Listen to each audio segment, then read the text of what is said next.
What's up you guys? Welcome back to the channel. This is Tanisha. In case you're watching me for the very first time, you can consider subscribing, pressing that bell icon, and you can also check me out on my Instagram account. You can check out some reels and styling stuff over there. You can also text me there.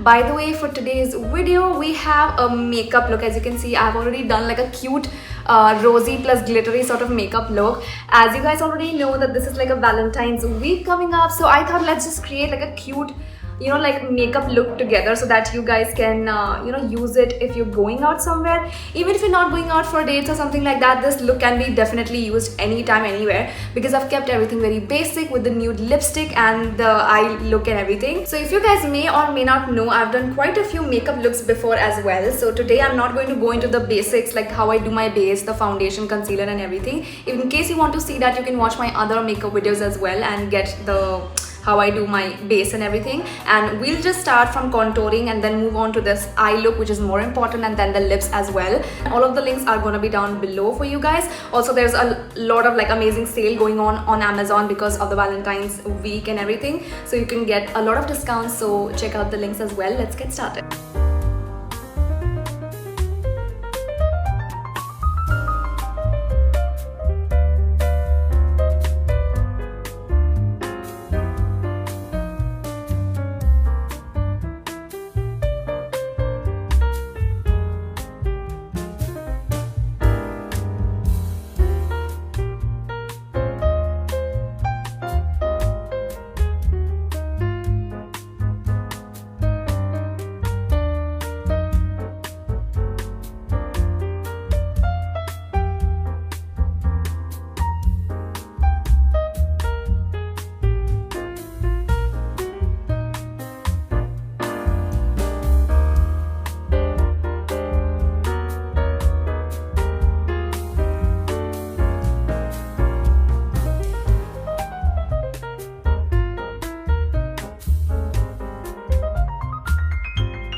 That's it for today's video. I hope you guys liked it. I hope you guys enjoyed it. If you guys want to see more such makeup videos and styling or makeup looks and stuff like that, do comment that down below. And I will see you until next time. Take care of yourself. Bye bye.